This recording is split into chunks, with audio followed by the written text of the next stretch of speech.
Aujourd'hui est un grand jour, les amis, parce que je suis très heureux de vous livrer le troisième élément du producteur moderne qui s'appelle le mixage moderne, qui est sorti la semaine dernière. Alors, donc, c'est une trilogie, hein. Voilà, je me surprends à beaucoup travailler et en fait, je suis très content de sortir ce que je viens de sortir. Pourquoi? Alors, déjà, si vous voulez, euh, pour moi, c'est rassembler énormément de connaissances.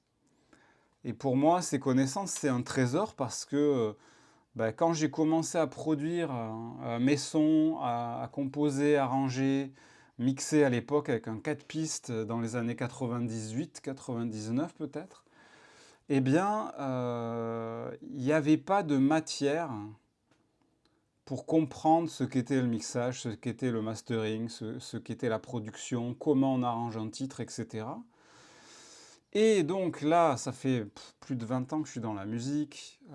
Évidemment, je ne vais pas tout vous raconter, mais j'ai écrit des chansons pour des chanteuses qui ont fait The Voice, la Starac. J'ai sorti un album en 2016 en tant que chanteur. Donc j'ai produit des albums, j'ai produit de la musique pour de l'image. Enfin voilà, j'ai fait énormément de choses. J'ai joué en tant que guitariste pour Kenza Farah, Idir, voilà, plein de trucs. Mais donc, quand j'ai commencé, il n'y avait pas cette matière. Tiens, comment on fait pour mixer, comment on fait pour arranger, comment on fait pour masteriser. Au fur et à mesure de mes formations que j'ai pu faire tout au long de ma vie, et aussi, évidemment, j'ai fait une école voilà, qui offre un bac+2 dans le son. Et après, en fait, moi, j'ai rassemblé toutes mes connaissances et j'en ai fait ces livres-là. Ces livres-là, ils ont des intérêts. C'est d'ailleurs, le premier, c'est que c'est quand même à la fois pour débutants jusqu'à, on va dire, pro, médium pro. Mais quelqu'un qui n'est pas pro à 100%, qui fait de ça son métier. Enfin, a priori, normalement, les gens qui font ça, qui font leur métier de ça, de la production, du mixage, du mastering, ils sont déjà formés. Ils ont fait des écoles, des bac+2, bac+3, plus après des stages dans des studios. Donc là, on est vraiment sur qu'est-ce que c'est l'arrangement, qu'est-ce que c'est le mastering, qu'est-ce que c'est le mixage. Et après, on va vraiment à l'intérieur. Je montre les étapes.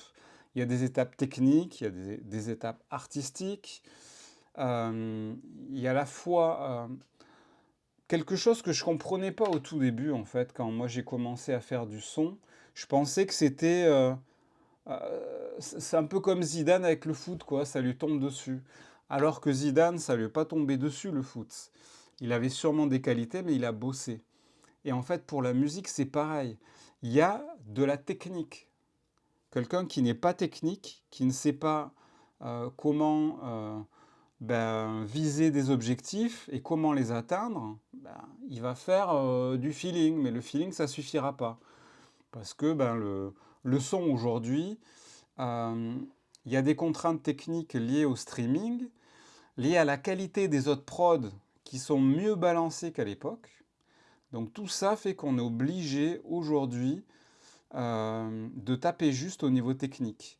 Et ce qu'on s'aperçoit après avoir bien bossé dans la technique et qu'on sait utiliser les plugins, qu'on sait faire taper un titre à 8 en DR ou 7 en DR, en dynamic range pour ceux qui...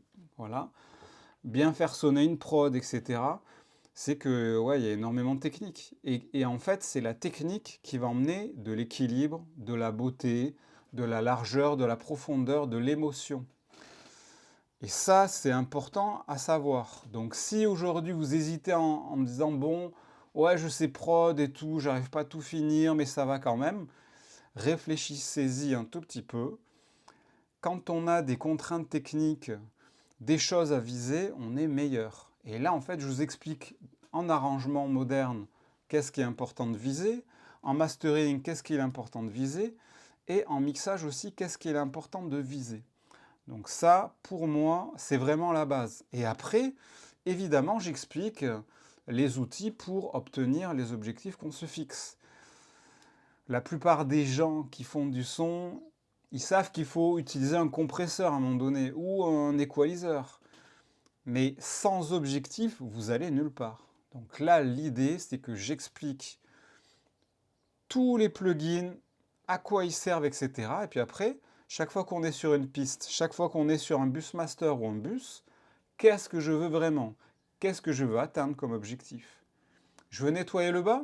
Un EQ. Ah, il y a des coups un peu trop forts, mais je veux garder quand même du claquant. Ben, un clipper. Je veux gluer un peu la basse et le kick. Un limiteur ou un SSL. Voilà, tout ça en fait va faire en sorte que techniquement votre morceau va être meilleur et du coup il va être mieux apprécié et il y aura beaucoup plus d'émotion. Donc si vous ne connaissez pas ces livres-là, n'hésitez pas, vous les avez en version papier, en version e-book.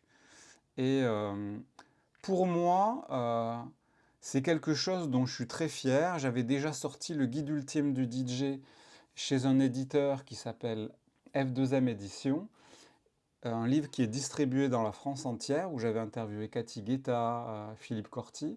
Et là, je suis très fier aussi de sortir ces livres-là, parce que c'est vraiment de la matière à manger pour tous les producteurs, tous les gens qui veulent en savoir plus, qui font ça peut-être, mais qui n'ont pas encore toutes les données. Voilà, c'est pour moi, vous allez voir, en plus avec les vidéos qu'il y a en QR code, vous allez voir, il y a de la matière et vous allez vraiment progresser. Merci de votre écoute et à très bientôt.